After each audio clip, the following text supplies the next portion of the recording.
Cumprimento a igreja na paz do Senhor, amém? Amém. Dia maravilhoso hoje, Dia das Mães. Livro de Gênesis, capítulo 4. Nós leremos do verso 1 ao verso 17. Abel e Caim. Coabitou o homem com Eva, sua mulher. Esta concebeu e deu à luz a Caim. Então disse: adquiri um varão com o auxílio do Senhor. Depois deu à luz a Abel, seu irmão. Abel foi pastor de ovelhas e Caim lavrador. Aconteceu que no fim de uns tempos trouxe Caim do fruto de uma terra uma oferta ao Senhor. Abel, por sua vez, trouxe das primícias do seu rebanho e da gordura deste. Agradou-se o Senhor de Abel e de sua oferta, ao passo que de Caim e de sua oferta não se agradou. Irou-se, pois, sobremaneira Caim e decaiu-lhe o semblante. Então lhe disse o Senhor: por que andas irado e por que decaiu o seu semblante? Se procederes bem, não é certo que serás aceito. Se todavia, se procederes mal, eis que o pecado jaz à porta, e o seu desejo será contra ti, mas a ti cumpre dominá-lo. O primeiro homicídio. Disse Caim a Abel, seu irmão: vamos ao campo. Estando eles no campo, sucedeu que se levantou Caim contra Abel, seu irmão, e o matou. Disse o Senhor a Caim: onde está Abel, seu irmão? Ele respondeu: não sei, acaso eu sou o tutor do meu irmão? E disse Deus: que fizeste?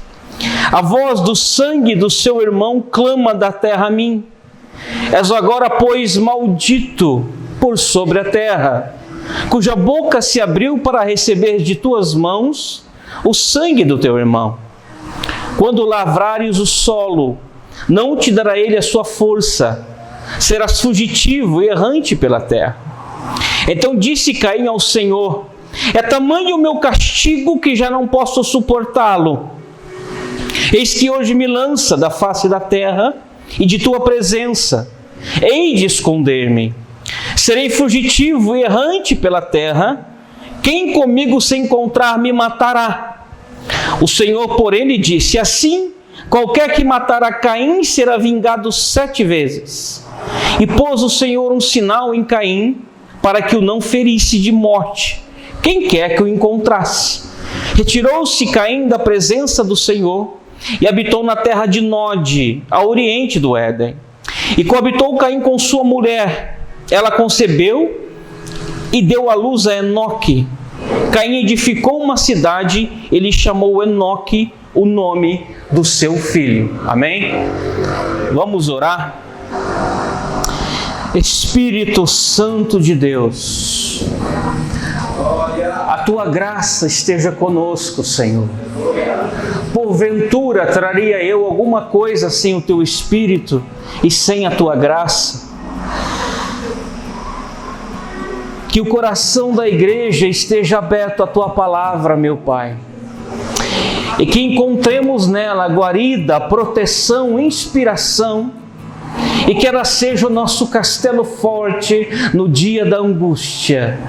Dá-nos, Senhor, direção, ensinamento e provisão pela Tua palavra. Porque assim disse o Seu Filho, que não só de pão viverá o homem, mas de toda palavra que sai da boca de Deus. Então dá a palavra à Tua igreja para que ela viva e para que ela, Senhor, julgue o pecado e a carne. E que possamos, Senhor, na trilha da Tua graça, nos aproximarmos e Te conhecer melhor. É o que eu Te peço em nome de Jesus. Amém. É possivelmente a narrativa mais emblemática no que diz respeito à queda da humanidade. O assassinato do filho de Eva, Abel, é de imediato o espelhamento cósmico da queda do homem. Você sabe que o homem, quando foi criado à semelhança do Pai, viveu por volta de 300 anos no Jardim do Éden, o Adão, e depois, provavelmente de 300 anos, concebeu-se da sua costela Eva, e formaram um casal que mantinha-se com Deus, uma comunhão perfeita. E comunhão perfeita é algo que se perdeu no tempo. A nossa comunhão é uma comunhão que vem através, primeiramente, da graça, mas também do esforço concentrado, do planejamento, da ideia, da vontade, da decisão e da prioridade de estar com Deus. Para se manter a comunhão com Deus, após o advento do Espírito, é preciso querer optar, é preciso escolher. Não era assim no Jardim do Éden. O estado era perfeito. Diz o texto que todos os dias o Senhor descia ao jardim para conversar com Adão e com Eva. Após o advento da queda, nós recorremos a uma outra dimensão de vida.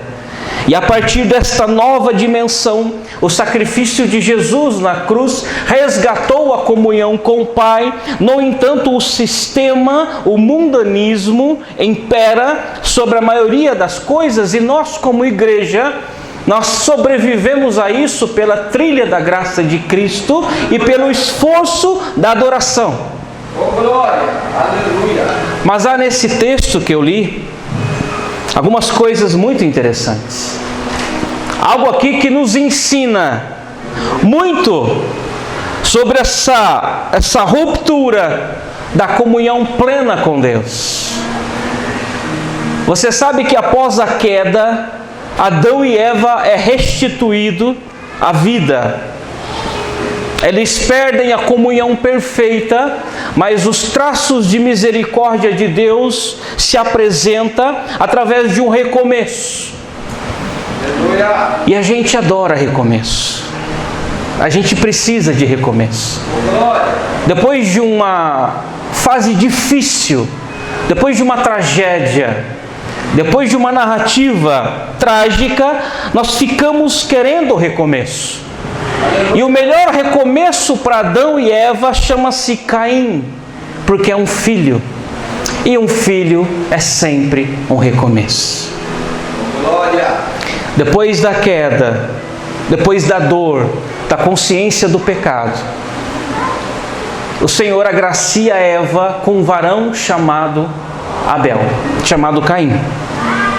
E Caim, então, significa não o recomeço apenas para Adão e Eva, mas o recomeço para nós, humanidade. Ele é o novo, ele é a esperança, ele é uma outra fase.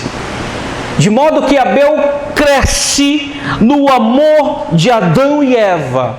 E eu fico imaginando Adão e Eva abraçando Caim, beijando Caim ao anoitecer e olhando para ele, depositando a esperança, dizendo: nosso futuro está aqui.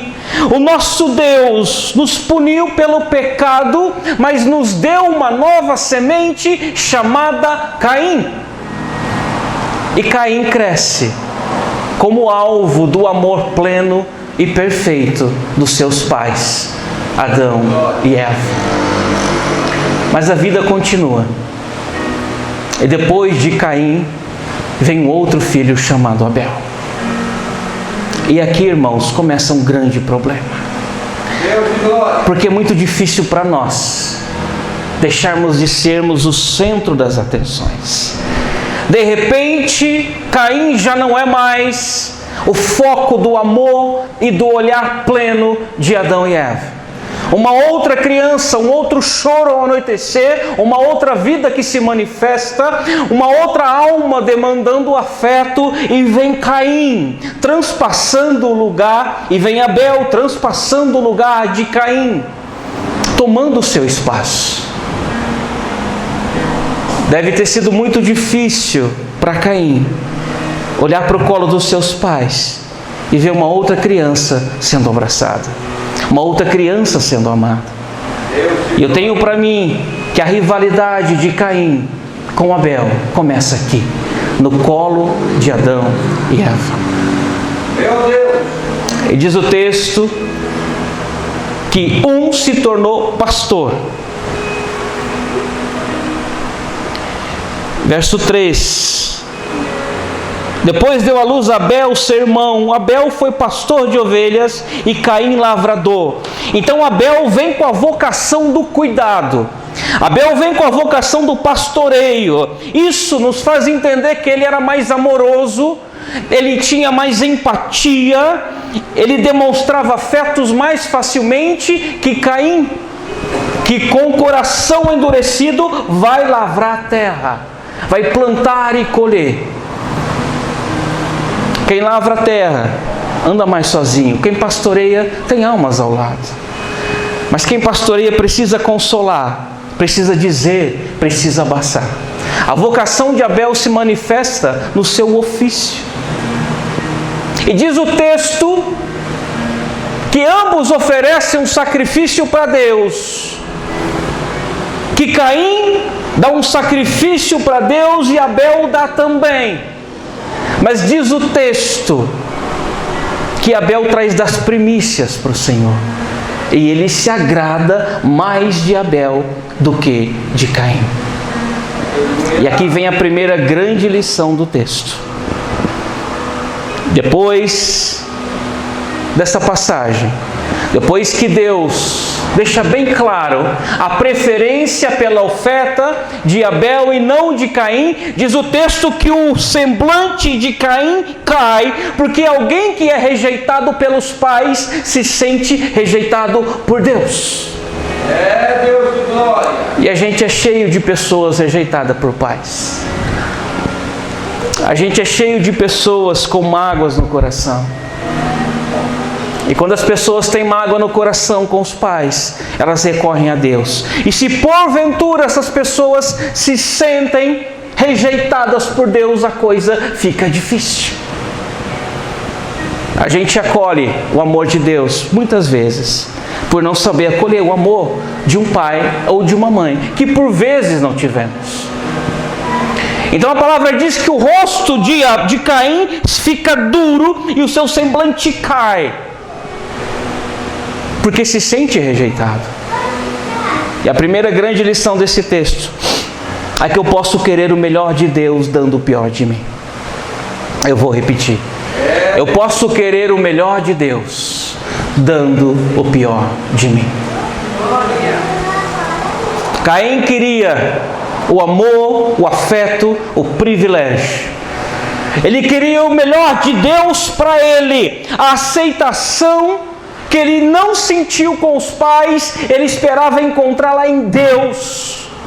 Mas ao invés de dar para Deus o seu melhor, a sua primícia, o que tinha de mais valioso, o que tinha de mais trabalhado, ele dá qualquer coisa. E fica revoltado quando Deus não aprova a sua oferta. E a nossa igreja está cheia de gente assim. Nós estamos com esse dilema. Nós queremos o melhor de Deus. Nós queremos ser atendidos com muita rapidez. Queremos milagres. Programamos uma vida dinâmica de fé e de vitórias. Nós queremos coisas, nós desejamos, nós pretendemos, nós ansiamos. A dinâmica da fé baseada no desejo é a dinâmica da mendicância.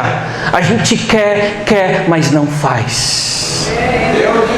Na hora de entregar, na hora de abrir a mão, na hora de se esforçar, a gente dá qualquer coisa. A gente faz de qualquer jeito. É como se as coisas de Deus ficavam no rabo do tempo. É o final, é a cauda do tempo. A cabeça do tempo é para mim. É para as coisas que eu quero. É para aquilo que mais importa. Esse é o problema de Caim. Ele se revolta porque não tem a sua oferta aceita. mas nunca deu o melhor que tinha para Deus. E o desafio da igreja da pós-modernidade é esquecer um pouco ele mesmo. Nós somos de uma geração narcísica que prioriza a si mesmo. A nossa cultura fica vendendo sucesso e facilidade. Quantas pessoas amarguradas porque estão caindo na armadilha da comparação, olhando para as redes sociais, vendo gente feliz, gente em lugares, gente conquistando, e estão se sentindo um lixo, estão se sentindo um nada, porque colocam a sua vida em xeque a se comparar com quem parece ter tudo de forma rápida, absoluta, e que finge ter felicidade plena. Meu Deus! E a cultura fica jogando com esses elementos. O de ter, o de conquistar. A nossa cultura é viciada em finalizações. Deus de glória! A gente vai ser feliz quando trocar de carro. A gente vai ser feliz quando se casar. A gente vai ser feliz quando se formar na faculdade e pegar o diploma. A gente vai ser feliz quando fizer aquela viagem para Disney que a gente tanto quer. Quando acabar, quando eu finalizar um processo, eu vou ser feliz. E a gente fica procurando finalizações, a gente fica procurando términos, a gente fica procurando essas coisas. Deus de glória! A gente fica querendo tudo isso, pedindo tudo isso para Deus, mas dando o pior para Ele. Deixa eu dizer uma coisa para você. O Deus que você serve é um Deus de processos, não de finalização. É possível que você esteja bem. É possível que você seja abençoado. É possível que você tenha paz. É possível que você se sinta realizado no meio do caminho. A gente vai contra a cultura. A gente vai contra os ditames do capitalismo. A gente é feliz no meio do caminho. A gente é feliz nas buscas, tropeçando. A gente chega aqui cansado, sangrando, com dúvida. A gente chega aqui sem sequer passar do meio do caminho para aquilo que a gente quer. Mas a gente sai daqui com esperança. A gente sai daqui sorrindo. A gente sai daqui reconstruído. Aleluia! Porque a dinâmica da fé bate de frente com a dinâmica do capitalismo. Ela nos ensina a ser plenos, cheios. Nos ensina a ter esperança. Glória! No meio do caminho. Glória a Deus! Porque quando eu priorizo finais, eu deixo Deus de lado e dou para Ele o pior, querendo receber o melhor. Meu Deus! Isso é um problema. Quando eu digo que a morte de Caim por Abel é o primeiro espelhamento cósmico da queda do homem, é disso que eu estou falando. Eu estou falando de desentendimento, de ausência de comunhão, de ego, de orgulho. Eu estou falando de alguém que quer as coisas do seu jeito. É Deus de glória! E quando as coisas não saem do meu jeito, eu mato aquilo que está impedindo a minha felicidade. Deus de glória! O que Caim está dizendo para Deus é: se o Senhor não fizer do meu jeito, na minha hora, eu mato quem eu odeio. Eu dou vazão a mim mesmo. E a gente corre o risco de sermos Caim. Há um Caim dentro de nós. Ele quer sair para fora. Ele quer gritar. A gente fica querendo finais. A gente fica querendo coisas do nosso jeito. Eu tenho 17 anos de fé e nunca o que eu pedi para Deus foi do meu jeito. Nunca. Para muitas coisas Ele me disse não. Para muitas coisas eu não tive. E eu sei que eu não terei. Outras Ele me deu. Mas como eu esperei, irmãos. Aleluia! Como eu esperei. E como eu fui para processos tão difíceis. Eu sei que você foi também. Como a gente vai para processos. como a gente abraça o mundo que não é nosso. A gente precisa abraçar coisas estranhas, gente estranha. É um roteiro que não era nosso, mas ele vem para nós, porque é plano de Deus para a nossa vida. Eu posso querer o melhor de Deus, dando o pior de mim. Quando eu sou viciado em finalizações, eu priorizo aquilo que vai me beneficiar. Eu priorizo a mim mesmo. Segunda lição do texto, está lá no verso 6. Então disse o Senhor: por que andas irado? E por que descaiu o teu semblante? Essa passagem é antes do assassinato, é antes do homicídio. Prestem atenção. Aqui ele está irado. Quem ira peca. Paulo diz: ireis e não pequeis. Caim está tão irado, e apesar de Deus falar com ele, ainda assim ele peca. Porque quando o coração está endurecido, quando a gente está disposto a jogar o jogo da vitória a qualquer custo, Deus fala, mas a gente não ouve. Meu Deus! Se procederes bem, não é certo que serás aceito. Que Deus está dizendo: olha, Caim, se você fizer como o teu irmão fez, eu vou te receber. Esse amor que você tanto quer, essa experiência de graça que o teu coração tanto procura, está comigo, mas você precisa ficar bem, você precisa se comportar, você precisa entrar na linha. Deus de glória! Se todavia procederes mal, eis que o pecado jaz à porta, o seu desejo será contra ti, mas a ti cumpre dominá-lo. Deus está dizendo: Caim, se você continuar na sua dinâmica, se você continuar na diretriz do teu ego, querendo as coisas do teu jeito, o pecado vai bater a tua porta e você não vai dar conta. Meu Deus! Agora, se você abrir o teu coração para mim, se você entrar na minha graça e na minha lei, eu vou cuidar de você, Caim. Oh, glória! Eu vou te abraçar e essa tua raiva vai passar. Porque na verdade o que você quer é só amor, você não quer coisas. Você quer amor e você não sabe. Eu estou aqui com o meu poder e com minha glória aberta para você, e você não está vendo, porque o seu desejo e o seu orgulho te cega. Segunda lição do texto: a comunhão com Deus me livra de mim mesmo.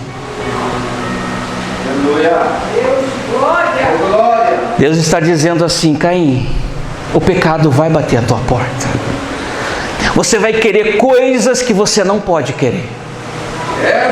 Você vai ansiar por experiências que não são do meu agrado. Espírito de Deus. E cabe a você, Caim, resistir a essas coisas. Aleluia! Se você se deixar levar pelo teu coração e pela experiência do pecado, um abismo vai chamar outro abismo, e vai chamar outro abismo, e o pior de você vai saltar de você, e ao final você será um monstro. Deus de glória! Não dá, igreja, para ir na onda do coração. Não dá. Não dá para fazer o que a gente quer. A perdição não está em fazer a vontade de Satanás. Não. Satanás não vai fazer campanha para que você o adore. Ele não fará campanha para que você faça o que está no coração dele. Ele não vai fazer campanha na tua mente, na tua cabeça. Ele não vai fazer campanha nos teus cenários cotidianos para que você o publique como o Senhor, porque ele sabe que você dificilmente fará isso, embora haja gente que faça. Satanás não vai lutar para você fazer o que está no coração dele. Ele vai lutar para você fazer o que está no seu coração. Meu Deus! Basta que você seja o seu Deus. Deus olha para o homem e diz: você é apenas um homem. Satanás olha para o homem e diz: você é um grande Deus. Ele aposta em você. Satanás aposta no teu orgulho, na tua vontade própria. Ele aposta na tua autonomia. Ele aposta em mais você. Sabe, Ana Maria Braga, mais você é a aposta dele. Mais você, seja mais você. É o que ele fala para Eva. Você vai ficar aqui, você vai comer de tudo, e dessa árvore você não vai comer. Por que é que você não come? Quem é ele para dizer para você não comer isso aqui ou para não fazer isso? Porque ele sabe que no dia em que você comer, você será como ele. Então ele fica falando para a gente que se a gente fizer a nossa vontade, a gente vai ser Deus. E a nossa natureza adora essas coisas, gente. A gente adora se sentir grande, poderoso. A gente adora transcender espaços. A gente adora adotar política própria de vida. A gente adora quebrar pradões. A gente adora. A nossa natureza quer essas coisas o tempo todo. E Satanás fala assim: vai, seja você mesmo. Vem viver o mundo comigo. Eu te coloco, eu te apresento, eu te elevo. Eu financio todos os teus desejos. Sabe aquela criança que não tem dinheiro para ir para a faculdade, chega um tio e diz: eu pago a sua faculdade, eu financio você. Satanás faz a mesma coisa. Você não tem condições, mas eu tenho. Eu levo você para mim. É Billy Graham que diz: toda vez que você quer fugir de Deus, Satanás prepara um barco para você e o barco está no porto. É facinho. O grande problema do Evangelho é que ele nos coloca no nosso lugar. Quando a gente se achega para Deus, a gente vê que nós somos ninguém. Aleluia! E que nós estamos lidando com um ser infinitamente maior. A gente se sente pequeno. O impacto do Evangelho faz isso com a gente. A gente se sente tão pequeno, tão incapaz, Aleluia! tão limitado, mediante uma força tremenda, sobrenatural, que é Jesus Cristo. Oh, glória! E a gente fica assim, deslumbrado. A gente fica deslumbrado.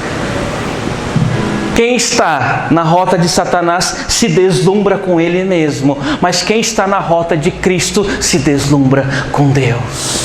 Oh, aleluia! A gente vai sendo marcados pela graça. Aleluia! E quando a gente faz conta, a gente chega à conclusão que a gente não vai. E quando a gente olha para o futuro, parece que ele não existe. E quando a gente olha para nós, a gente se vê cansado. E quando a gente olha para o sistema, a gente vê gente ruim se dando bem. E quando a gente olha para a nossa vida, parece que ela está parada e que você caiu num ciclo doente, insignificante, e que você vem para cá e as coisas não acontecem. Parece tudo uma tremenda de uma besteira, de uma perda de tempo. Deus de glória! Mas quando Deus abre os nossos olhos, a gente vê Oh, aleluia! que a gente fez a melhor escolha do mundo. Oh, glória! E que esse é o melhor lugar do mundo para estar. Oh, aleluia! A misericórdia de Deus, a comunhão com Deus me livra de mim mesmo, porque eu sou o meu pior inimigo. Se eu der espaço para os meus desejos e para o meu coração, a coisa vai ficar feia. Meu Deus! Eu vou me tornar filho de Satanás. Deus está dizendo: Caim, o pecado vai vir. Os desejos virão. Cabe a você controlar, não é para mim. Tem coisas que é Deus, irmãos, mas tem coisa que é nosso. É Deus de glória! A gente precisa querer. A gente precisa lutar.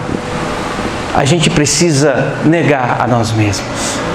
Aleluia! Ele deixa bem claro a dinâmica da fé para Caim. Muito claro. Ele diz: Caim, eu conheço o teu coração. Eu sei porque você está irado. Eu sei. Meu Deus! Mas resiste ao teu pecado. Cuida da sua natureza. Se comporte bem e você vai ver o que é amor, Caim. que eu tenho muito mais para você do que você imagina. Mas o seu egoísmo está te cegando, você não consegue ver quem eu sou. E o texto prossegue, e aqui vem uma narrativa interessante, irmãos. Olha que interessante. Toda a narrativa vitimista é uma narrativa dramática, e toda a narrativa dramática ela é mentirosa. Disse o Senhor a Caim: onde está Abel, seu irmão? Ele respondeu: não sei, acaso sou eu o tutor do meu irmão? Aqui depois que ele mata Abel. E disse-lhe Deus: que fazeis? A voz do sangue do seu irmão clama a mim. Verso 11: és agora maldito por entre a terra, cuja boca se abriu para receber das tuas mãos o sangue de teu irmão. Agora Deus amaldiçoa: você é um maldito. Você não me ouviu, você deu curso ao teu coração e agora você é o primeiro assassino catalogado da história humana. Quem é você, Caim? Olha o verso 12: quando lavares a terra, não te dará ele a sua força, serás fugitivo e errante pela terra. Ou seja, a profissão de Caim era agricultor. Ele perde o trabalho, ele perde a dignidade, ele não produz mais. Porque no sistema capitalista, irmão, só há dignidade com produção. Se você não produz, se você não trabalha, você não é ninguém. Deus está dizendo para Caim: a sua vocação morreu, Caim. Você vai errar pela terra. Não há mais lugar para você. Meu Deus. Verso 13: então disse Caim ao Senhor: é tamanho o meu castigo que já não posso suportar. Isso é coisa de gente que sai da fé, irmãos. Eu não aguento mais. Porque quem está na fé tem problema e dor. Mas a gente aguenta porque Deus aguenta para a gente. Mas quando a gente sai da fé, a gente não aguenta problema e dor. E aí a gente fica pior. A gente se mata. A gente peca mais. A gente maldiz igreja, pastor, dízimo. A gente fica com raiva. A gente se torna assassino, adúltero, mentiroso, manipulador, escarnecedor. A gente faz coisas horríveis porque perdemos a comunhão com Deus. Verso 14: e eis que hoje me lanças da face da terra e da tua presença. Hei de esconder-me, serei fugitivo e errante pela terra. Quem comigo se encontrar me matará. Mentira, Deus não fala isso. Preste atenção, Deus não fala que ninguém mata Caim, mas Ele fala. Porque quando você perde comunhão com Deus, irmãos, você começa a acreditar no que o diabo fala e que a tua natureza fala. A tua mentira se torna verdade, você perde o senso de verdade, de justiça. Você fala coisas que não procedem. Deus nunca falou isso. Deus nunca falou que alguém mataria ele. Mas ele precisa justificar o seu erro. Porque quem erra quer justificar. Então ele cria um discurso vitimista. Verso 15: o Senhor, porém, lhe disse, olha o que o Senhor disse para ele: assim qualquer que matar a Caim será vingado 7 vezes, misericórdia. E pôs o Senhor um sinal em Caim para que o não ferisse de morte quem quer que o encontrasse. Verso 16: retirou-se Caim da presença do Senhor e habitou na terra de Nod. Deus falou assim: Caim, qualquer um que encontrar você, eu vou te vingar 7 vezes. Eu faço uma marca em você. E que qualquer um que te encontrar saberá que você é marcado e que não pode tocar em você. Olha o traço da graça sobre o pecado. Mas diz o texto que mesmo ouvindo isso, Caim se retira para a terra de Nod. Ele sai da presença do Senhor. Ele sai da presença dos pais. Ele sai da sua casa e não volta mais. Porque quando a gente quer fazer o que a gente quer fazer, a gente quer justificar. A gente inventa coisas. A gente cria narrativas. Tudo em nome da razão. Tudo em nome do desejo. Tudo em nome da vontade. A gente faz gestão de pecado e a gente racionaliza pecado. Meu Deus. Mas olha que interessante, última lição do texto para terminar.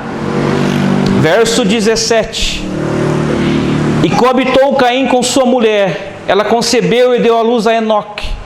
Caim edificou uma cidade e lhe chamou Enoque, o nome de seu filho. Preste atenção. O fato é que, depois dessa discussão com Deus, Caim foge da presença de Deus, foge da terra dos seus pais, foge do seio da família, do culto, da comunhão. Vai para um lugar chamado Nod, encontra uma mulher, tem relações com ela, tem um filho, o filho dele é Enoque. E ele constrói uma cidade, dá o nome da cidade do filho dele. O filho é Enoque. Tal era o ego de Caim, que ele queria ser rei do seu próprio reino. É como se ele pensasse assim: aqui eu mando, essa cidade é minha. E tal é o seu orgulho que dá o nome da cidade do seu próprio filho. Já pensou você fundar uma cidade e pôr o nome dela de seu filho? E a terceira lição do texto, para a gente fechar: nem tudo que está dando certo está certo. Eu vou repetir: nem tudo que está dando certo está certo. Porque a cena é assim: quem olhasse para Adão, Eva e a sua geração, viria homens humildes, viriam habitantes de uma terra, gente no meio da mata, gente sentada e adorando a Deus, gente cultivando terra. Mas quem olhasse para Caim, veria ele como dono de uma grande cidade. E nos critérios de julgamento diria: meu Deus, que homem abençoado, que homem poderoso. Ele fundou e preside uma cidade.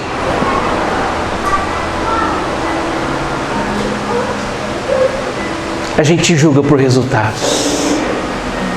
A nossa sociedade é assim. A gente vê alguém bem sucedido e fala: meu Deus, quanto dinheiro, quanto poder, quanta autoridade. Olha a situação de fulano, olha de cicrano. Adão e Eva ficaram e eram fazendeiros, gente simples lavando a terra. Caim se tornou prefeito e fundador de uma cidade. Se comparássemos as duas situações, daríamos muito mais valor para a vida de Caim do que de Adão e Eva. Mas nem tudo que está dando certo está certo. Deus de glória, Padre Espírito. Aleluia. A nossa sociedade vive de resultados. O nosso sistema privilegia quem chegou ao topo, quem finalizou, quem fundou, quem abriu, quem conseguiu. Mas nem tudo que alcançou o que tinha que alcançar, alcançou pelas mãos de Deus e é abençoado por Deus. Outra glória. Para o sistema, o que importa é o resultado, é a finalização. Mas para nós, igreja, o que importa é estarmos no centro da vontade de Deus. Oh, glória. Nós não somos refém de resultados. A gente não precisa finalizar. A gente não precisa escalar. A gente não precisa pontuar. A gente não precisa subir a montanha. Não é isso. Eu posso fazer todas essas coisas, mas se eu estiver fora da presença de Deus, o meu destino vai ser a perdição. Nem tudo que está dando certo está certo. Talvez você esteja só no processo, só no meio do caminho. Talvez você nunca funde uma cidade.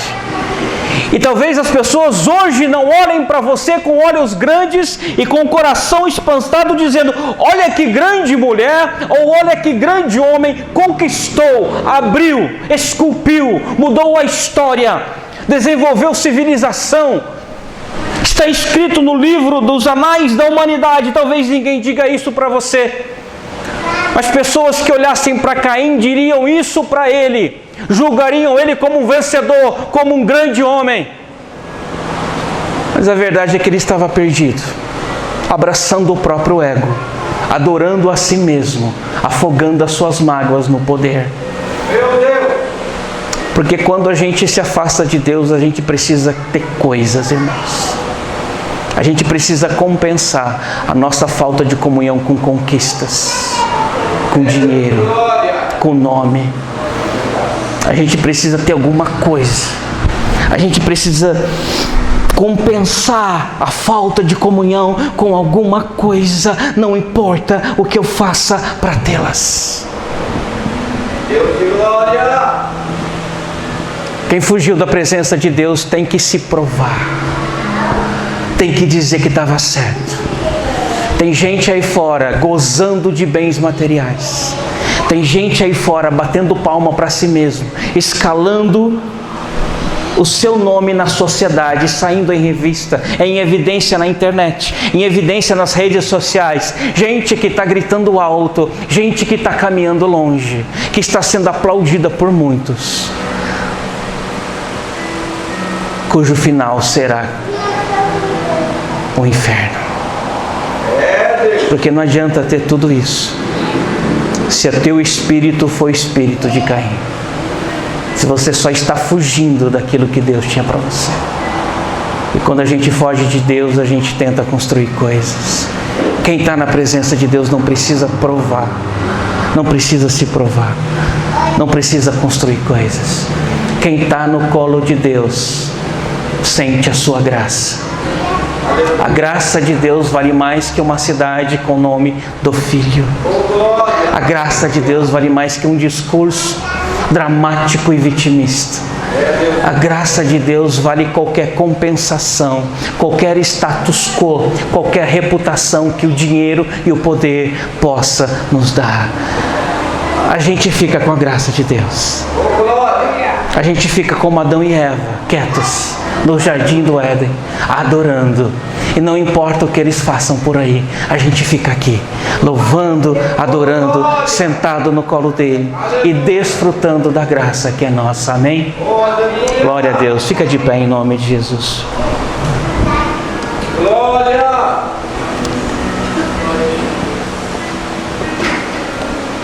Aleluia a Deus. Te adoramos. Oh Deus, nós te louvamos, Deus. Arabasure canta namasture kashemehai. Porque temos a tua graça, meu Pai, temos o teu colo. E a gente não precisa sair correndo por aí se provando, Pai. A gente não precisa abraçar resultados, a gente não precisa gerar reputação de poder e de dinheiro, Senhor, não. Isso é para quem não te conhece, isso é para quem fugiu do Senhor. Se o Senhor nos der essas coisas, elas serão benditas. Mas mais importante que isso é o teu colo, meu Pai. Tudo que Caim queria era o amor que ele sentiu negado pelos pais. E nós sabemos que teu amor está aqui. Aleluia! Oh, glória! Nós sabemos que o seu amor é presente. Oh, aleluia! Nós não estamos aqui por finais felizes, Senhor, não. Nós não estamos aqui por finalizações, por resultados poderosos. Nós estamos aqui pela Tua graça que nos abraça e que nos dá um futuro na Tua casa. Oh, glória! Aleluia! Não é na cidade de Nod que está a nossa felicidade, Senhor, não. É no jardim do Éden. É aqui, meu Pai. A gente não precisa sair correndo, não. A gente precisa dominar o mal que está em nós. A gente precisa dar para o Senhor o melhor que a gente tem. A gente precisa ser manso e humilde como Caim foi, como o teu filho foi na cruz. Ofereceram tanta coisa para ele, mas ele recusou todas elas, porque ele tinha o Senhor. Então quem tem o Senhor tem tudo. Oh, aleluia! E aquilo que nós não temos não nos fará falta, porque temos o Senhor como provisão. Glória! Nos abraça, Senhor, hoje com Tua graça. É gente aqui que está no meio do caminho, Pai. Gente que está lutando, que está querendo coisas, que está sonhando. Mas enquanto isso não vem, nós temos o Senhor. Aleluia! Aquelas coisas que vierem pela Tua mão, Senhor, elas serão bem-vindas. Oh, glória! E as que não vier, Senhor, não nos fará falta. Aleluia! Porque a Tua graça nos cobre, ela é suficiente. Oh, glória! E se a gente partir daqui amanhã, nós partiremos no teu colo, meu Pai. Oh, glória. Nós partiremos abraçado com tua graça. Aleluia. Que a tua graça nos acompanhe. Entre aquilo que vem e aquilo que sai da nossa mão, nós queremos a tua graça. Queremos a tua presença, queremos o teu colo. Oh, aleluia. A gente quer mesmo é o teu amor, Senhor. A gente quer mesmo é sermos filhos. Oh, glória. A gente quer dizer: Abba, Pai. Papaizinho. Oh, glória. Papaizinho. Aleluia. Queremos o teu colo. Oh, glória. Queremos a tua casa. Aleluia. Queremos o teu espírito e o teu cuidado. Glória. Aqui Satanás não nos alcança, Senhor. Glória. Aqui ninguém nos alcança, porque estamos protegidos pela tua graça. Oh, glória a Deus. Fica com nós, Senhor. Aleluia. Nos abraça com tua graça. Sim, meu Deus. Quebra o orgulho do nosso coração. Oh, glória. Quebra os projetos do diabo para a nossa vida. Quebra os nossos próprios projetos e planos para nós, Senhor. Quebra tudo e põe a tua graça e o teu amor, porque nela viveremos. Glória. E que possamos imitar o teu Filho Jesus Cristo, nosso Senhor e Salvador, que priorizou o teu nome, o teu evangelho e o teu reino, e disse não para todas as coisas desse mundo. Meu Deus. Eu creio, Senhor, na tua graça. Oh, aleluia. Eu creio que o Senhor nos abraça hoje. E que o Senhor nos dará força e coragem para ficarmos aqui na tua presença. Aleluia. Obrigado pela tua palavra, pelo teu espírito, pelo teu amor. E nos guarda até aquele dia, Senhor, em que te veremos face a face. Aleluia. Naquele dia em que os portões celestiais se abrirem. E nós saberemos que tudo que ficou para trás se quebrou. Era tão pequeno, era tão passageiro. No dia em que veremos a tua glória, como disse o apóstolo Paulo, a tua graça, Senhor, a tua graça nos basta. Em nome de Jesus. Amém.